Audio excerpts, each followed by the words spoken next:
Welcome to टेम classes. Last lecture मैंने आपको वैलेंस बॉन्ड थ्योरी के बारे में बताया था।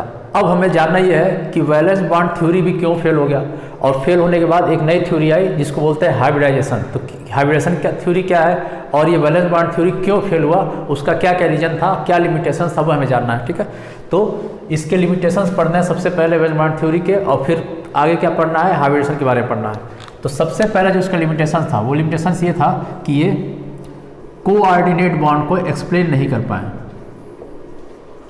ठीक है, कोऑर्डिनेट बॉन्ड को एक्सप्लेन नहीं कर पाए। अब कोऑर्डिनेट बॉन्ड क्या होता है, तो कोऑर्डिनेट बॉन्ड होता है कि जब एक ही एटम दो इलेक्ट्रॉन का अगर शेयरिंग करते हैं, क्या होगा कि एक एटम क्या करेंगे, दो इलेक्ट्रॉन की अगर शेयरिंग करेंगे तो उस समय जो बॉन्ड बनेगा उसको बोलते हैं कोऑर्डिनेट बॉन्ड। जबकि वैलेंस बॉन्ड थ्योरी ने क्या बताया था, दोनों एटम के बीच क्या होना चाहिए, एक इलेक्ट्रॉन होने चाहिए, अपोजिट स्पिन में होने चाहिए, और क्या करेंगे वो शेयरिंग करेंगे। ठीक है, पहला रीजन तो ये था।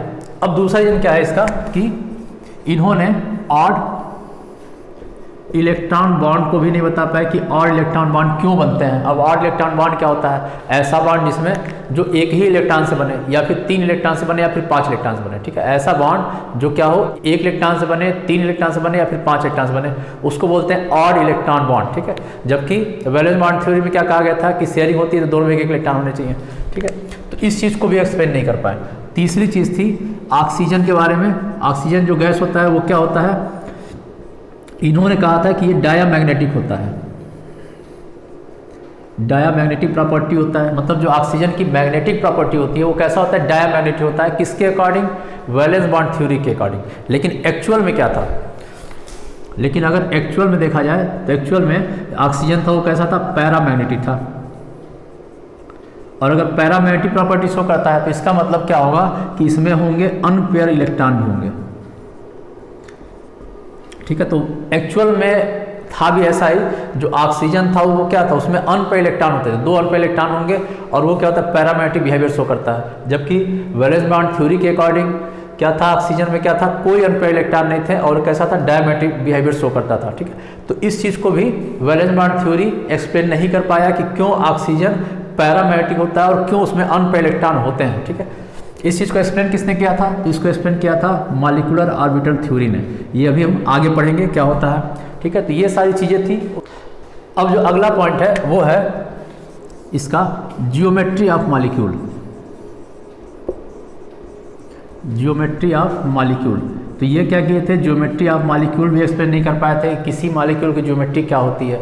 ठीक है, टेट्राहेड्रल क्यों होता है, या स्क्वायर प्लेनर क्यों होता है, ऑक्टाहेड्रल क्यों होता है, या बाइपिरामिडल क्यों होता है, इन सारी चीज़ों को ये एक्सप्लेन नहीं कर पाए। ठीक है, तो ये सारी क्या थी, इनके लिमिटेशंस थे। एक और लिमिटेशन बता देते हैं आपको, और वो लिमिटेशन था कि ये जो है bond angle, bond length, bond energy, इन सभी को भी वो एक्सप्लेन नहीं कर पाए कि किसी का बॉन्ड एनर्जी ज़्यादा क्यों होता है, किसी की बॉन्ड एनर्जी कम क्यों होती है। ठीक है, क्योंकि होना क्या चाहिए था, अगर वैलेंस बॉन्ड थ्योरी के अकॉर्डिंग अगर देखते हैं तो जैसे कार्बन अगर लेते हैं तो कार्बन का होता है 1s2 2s2 2p2। अगर इसका इलेक्ट्रॉनिक कॉन्फ़िगरेशन बनाते हैं, ये बॉक्स डायग्राम बनाते हैं, और यहाँ पे एक इलेक्ट्रॉन अगर एक्साइटेड तो इसका ये बन गया। ठीक है, अब इसके साथ हाइड्रोजन जुड़ता है, मतलब अगर CH4 की बात करते हैं। ठीक है, तो हाइड्रोजन का होता है 1s1 होता है, ये हाइड्रोजन का हो गया अपोजिट स्पिन में, चार हाइड्रोजन आएंगे, पहला हाइड्रोजन हो गया, दूसरा हाइड्रोजन का ये बन गया, तीसरा हाइड्रोजन का यहाँ बना देते हैं, और फोर्थ हाइड्रोजन का यहाँ बना देते हैं। अब जो चार हाइड्रोजन हैं, ठीक है, according to valence bond theory, अगर ये दोनों क्या करेगा, आपस में बॉन्ड बनाएगा। अगर ये दोनों आपस में क्या करता है, ओवरलैपिंग करता है, बॉन्ड बनाता है, तो पहला और ये वाला जब ओवरलैपिंग करेंगे, ये दोनों, ये और ये जब ओवरलैपिंग किया तो क्या बनाएंगे, ये SS बनाएंगे। ठीक है, इसका ओवरलैपिंग होगा तो ये क्या हो जाएगा, SP ओवरलैपिंग होगा, इन दोनों का SP ओवरलैपिंग होगा, और इन दोनों का भी क्या हो जाएगा, SP ओवरलैपिंग होगा। ठीक है, तो टोटल CH4 में क्या हो रहा है कि तीन ओवरलैपिंग जो है किसका हो रहा है, SP ओवरलैपिंग हुआ, और एक ओवरलैपिंग क्या हुआ, SS ओवरलैपिंग हुआ। तो अगर ये तीन SP ओवरलैपिंग हो रहा है और एक SS ओवरलैपिंग हो रहा है तो इनकी एनर्जी में भी अंतर होना चाहिए, साथ में इसका बॉन्ड लेंथ में भी अंतर होना चाहिए।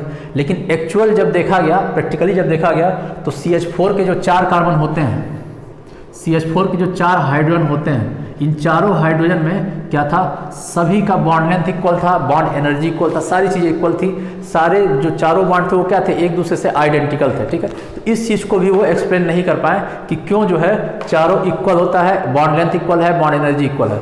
तो इसलिए उन्होंने बॉन्ड एंगल, बॉन्ड लेंथ और बॉन्ड एनर्जी को भी एक्सप्लेन नहीं कर पाए। तो ये सारी थी डिमेरिट्स किसका, वैलेंस बॉन्ड थ्योरी का। तो क्यों वैलेंस बॉन्ड थ्योरी को फेल कर दिया गया, हटा दिया गया, उसके यही सारे रीजन थे। फिर से दोबारा बता देते हैं। पहला, कोऑर्डिनेशन बॉन्ड को नहीं बता पाए, नहीं एक्सप्लेन कर पाए। ऑड इलेक्ट्रॉन बॉन्ड को भी एक्सप्लेन नहीं कर पाए। ऑक्सीजन पैरामैग्नेटिक होता है एक्चुअल केस में, लेकिन उन्होंने क्या बताया था कि ये डायमैग्नेटिक होता है। किसी मॉलिक्यूल की ज्योमेट्री के बारे में भी इन्होंने एक्सप्लेन नहीं कर पाया। फिर बॉन्ड लेंथ, बॉन्ड एंगल और बॉन्ड एनर्जी के बारे में भी इन्होंने कुछ नहीं बताया, इसलिए ये थ्योरी क्या हो गई, फेल हो गई। अब इस थ्योरी के फेल होने के बाद जो नई थ्योरी आई, उस थ्योरी को बोलते हैं हाइब्रिडाइजेशन। तो नेक्स्ट लेक्चर में आपको पढ़ाया जाएगा कि हाइब्रिडेशन क्या होता है, वो थ्योरी क्या होती है, और पूरा डिटेल से बार बार जाए। तो आज के लिए सिर्फ इतना ही।